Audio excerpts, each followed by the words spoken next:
Un cours en miracle, Fondation for Inner Peace, édition Octave. Je lis du texte chapitre 7, section 6, mais je ne lis pas la leçon 50 qui va être à part. Section 6. De la vigilance à la paix. Bien que tu ne puisses aimer la finalité que ne faisant qu'un, tu peux l'apercevoir comme fragmentée. Il est impossible toutefois de voir quelque chose dans l'une de ses parties sans l'attribuer au tout. C'est pourquoi l'attaque n'est jamais distincte et pourquoi il faut y renoncer entièrement. Si tu n'y renonces pas entièrement, tu n'y renonces pas du tout. La peur et l'amour font ou créent, selon que l'ego ou le Saint-Esprit les engendre ou les inspire. Mais ils retournent à l'esprit du penseur et il affecte toute sa perception. Cela inclut sa conception de Dieu, de ses créations et des siennes. Il n'appréciera aucun d'eux s'il les regarde peureusement. Il les appréciera tous s'il les regarde avec amour. L'esprit qui accepte l'attaque ne peut pas aimer. C'est qu'il croit pouvoir détruire l'amour. Par conséquent, il ne comprend pas ce qu'est l'amour. S'il ne comprend pas ce qu'est l'amour, il ne peut pas se percevoir lui-même comme aimant. Cela fait perdre conscience de l'être, induit un sentiment d'irréalité et en résulte une confusion extrême. Ta pensée a fait cela à cause de son pouvoir, mais ta pensée peut aussi t'en sauver parce que ce n'est pas toi qui as fait son pouvoir. Ton aptitude à diriger ta pensée selon ton choix fait partie de son pouvoir. Si tu ne crois pas pouvoir le faire, tu as nié le pouvoir de ta pensée et l'as ainsi rendue impuissante dans ta croyance. L'ego fait preuve d'une énorme ingéniosité pour se préserver, mais elle lui vient de ce même pouvoir de l'esprit que l'ego nie. Cela signifie que l'ego attaque ce qui le préserve et il en résulte forcément une extrême anxiété. Voilà pourquoi l'ego ne reconnaît jamais ce qu'il fait. Il est parfaitement logique, mais nettement insane. L'ego puise pour son existence à la seule source qui soit totalement hostile à son existence. Ayant peur de percevoir le pouvoir de cette source, il est forcé de le déprécier. Cela menace sa propre existence, un état qu'il trouve intolérable. Restant logique, mais toujours insane, l'ego résout ce dilemme complètement insane d'une manière complètement insane. Il ne perçoit pas la menace pesant sur sa propre existence en projetant cette menace sur toi et en percevant ton être comme inexistant. Cela assure sa continuité si tu te ranges de son côté, car c'est la garantie que tu ne connaîtras pas ta propre sécurité. L'ego ne peut pas se permettre de connaître quoi que ce soit. La connaissance est totale, or l'ego ne croit pas en la totalité. Cette croyance est son origine, et bien que l'ego ne t'aime pas, il est fidèle à ses propres antécédents, et il engendre comme lui-même fut engendré. L'esprit reproduit toujours comme il fut produit. Produit par la peur, l'ego reproduit la peur. Voilà son allégeance. Et cette allégeance le rend traître à l'amour parce que tu es l'amour. L'amour est ton pouvoir et l'ego doit le nier. Il doit aussi nier tout ce que ce pouvoir te donne parce qu'il te donne tout. Nul qui a tout ne veut l'ego. Son propre faiseur, donc, ne le veut pas. Le rejet est donc la seule décision que l'ego pourrait jamais rencontrer. Si l'esprit qui l'a fait se connaissait lui-même et s'il reconnaissait n'importe quelle partie de la finalité, il se connaîtrait lui-même. Par conséquent, l'ego s'oppose à tout ce qui est apprécié, à toute reconnaissance. toute perception saine et toute reconnaissance. Il perçoit leur menace comme une menace totale parce qu'il sent bien que tous les engagements que prend l'esprit sont totaux. Forcé par conséquent de se détacher de toi, il est prêt à s'attacher à n'importe quoi d'autre. Mais il n'y a rien d'autre. Toutefois, l'esprit peut inventer des illusions, et s'il le fait, il croira en elles parce que c'est ainsi qu'il les a faites. Le Saint-Esprit défait les illusions sans les attaquer parce qu'il ne peut pas les percevoir du tout. Par conséquent, elles n'existent pas pour lui. Il résout le conflit apparent qu'elles engendrent en percevant le conflit comme insignifiant. J'ai dit plutôt que le Saint-Esprit perçoit le conflit exactement tel qu'il est, et il est insignifiant.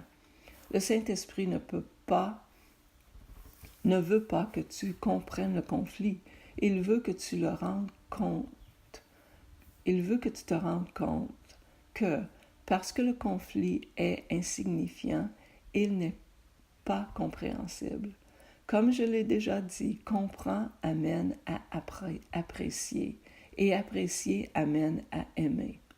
Rien d'autre ne peut être compris parce que rien d'autre n'est réel et donc rien d'autre n'a de signification.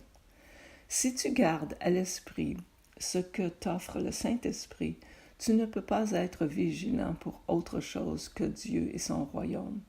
La seule raison pour laquelle tu peux trouver cela difficile à accepter, c'est que tu penses peut-être encore qu'il y a autre chose. La croyance ne requiert pas de vigilance, à moins qu'elle ne soit en conflit. Si elle l'est, c'est qu'il y a en elle des composants conflictuels qui ont mené à un état de guerre, et la vigilance est donc devenue essentielle. La vigilance n'a pas sa place dans la paix. Elle est nécessaire contre les croyances qui ne sont pas vraies, et jamais le Saint-Esprit n'y aurait fait appel si tu n'avais pas cru ce qu'il n'est pas vrai. Quand tu crois quelque chose, tu l'as rendu vrai pour toi. Quand tu crois ce que Dieu ne connaît pas, point, ta pensée semble contredire la sienne, ce qui fait que cela apparaît comme si tu étais en train de l'attaquer. J'ai insisté plusieurs fois sur le fait que l'ego croit pouvoir attaquer Dieu, et il essaie de te persuader que c'est ce que tu as fait. Si l'esprit ne peut pas attaquer, l'ego en arrive très logiquement à la croyance que tu dois être un corps. En ne te voyant pas tel que tu es, il peut se voir lui-même tel qu'il veut être. Conscient de sa faiblesse, l'ego veut ton allégeance, mais pas tel que tu es réellement. L'ego veut donc engager ton esprit dans son propre système délirant, parce qu'autrement, la lumière de ta compréhension le dissiperait. Il ne veut aucune partie de la vérité, parce que l'ego lui-même n'est pas vrai. Si la vérité est totale, ce qui n'est pas vrai ne peut pas exister. L'engagement envers l'un ou l'autre doit être total. Ils ne peuvent coexister dans ton esprit sans le diviser. S'ils ne peuvent coexister en paix, et si tu veux la paix, tu dois abandonner l'idée de conflit entièrement, et pour tout le temps. Cela requiert de la vigilance, mais seulement aussi longtemps que tu ne reconnais pas ce qui est vrai. Tant que tu crois que deux systèmes de pensée totalement contradictoires se partagent la vérité, ton besoin de vigilance est apparent. Ton esprit divise son allégeance entre deux royaumes, et tu ne t'engages totalement envers aucun des deux. Ton identification avec le royaume est totalement au-delà de toute question, sauf pour toi quand tu penses de manière insane. Ce que tu es, ta perception ne l'établit pas et ne l'influence pas du tout. Ce que tu perçois comme des problèmes d'identification, à quelque niveau que ce soit, ne sont pas des problèmes de fait. Ce sont des problèmes de compréhension, puisque leur présence suppose la croyance qu'il t'appartient de décider ce que tu es. L'ego croit cela totalement, envers quoi il s'est engagé pleinement. Ce n'est pas vrai. Par conséquent, l'ego s'est engagé totalement envers ce qui n'est pas vrai, et sa perception est en contradiction totale avec le Saint-Esprit et avec la connaissance de Dieu. Il n'y a que le Saint-Esprit qui puisse te percevoir d'une manière signifiante, parce que ton être est la connaissance de Dieu. Toute croyance que tu acceptes à part de cela obscurcit la voie pour Dieu en toi, et va donc obscurcir Dieu pour toi, à moins que tu ne perçoives sa création véritablement. Tu ne peux pas connaître le Créateur, puisque Dieu et sa création ne sont pas séparés. L'unité du Créateur et de la création est ton entièreté, sa santé d'esprit et ton pouvoir illimité.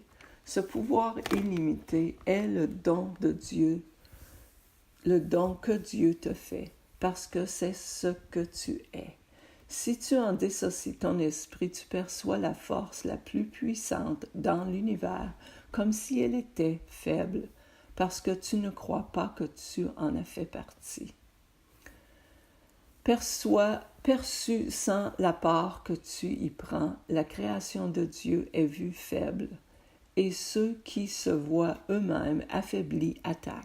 Toutefois, l'attaque ne peut être qu'aveugle parce qu'il n'y a rien à attaquer. Par conséquent, ils inventent des images, les perçoivent indignes et les attaquent à cause de leur indignité. Voilà tout ce qu'est le monde de l'ego. Rien. Il n'a pas de signification. Il n'existe pas. N'essaie pas de le comprendre parce que si tu le fais, tu crois qu'il peut être compris et qu'il est donc capable d'être apprécié et aimé. Cela justifierait son existence, qui ne peut pas être justifiée. Tu ne peux pas rendre l'insignifiant signifiant. Ce ne peut être qu'une tentative insane. Quand tu permets à l'insanité d'entrer dans ton esprit, cela signifie que tu n'as pas jugé la santé d'esprit entièrement désirable. Si tu veux autre chose, tu feras autre chose, mais parce que c'est autre chose, cela attaquerait ton système de pensée et divisera ton allégeance. Tu ne peux pas créer en cet état divisé et tu dois être vigilant contre cet état divisé parce qu'il n'y a que la paix qui puisse étendre. Ton esprit divisé bloque l'extension du royaume et son extension est ta joie. Si tu n'étends pas le royaume, tu ne penses pas avec ton Créateur et tu ne crées pas comme il a créé.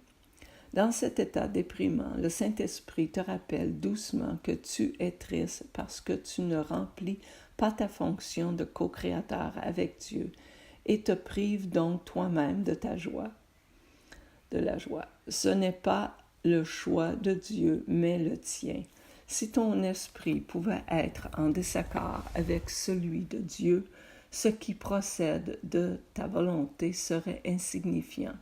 Or, parce que la volonté de Dieu est inchangeable, nul conflit de volonté n'est possible. Tel est l'enseignement parfaitement cohérent du Saint-Esprit. La création et non la séparation est ta volonté parce qu'elle est celle de Dieu, et rien de ce qui s'oppose ne signifie quoi que ce soit, étant un accomplissement parfait. La filialité ne peut accomplir que parfaitement, étendant la joie dans laquelle elle fut créée et s'identifiant elle-même à la fois à son Créateur et à sa création, connaissant qu'ils sont un.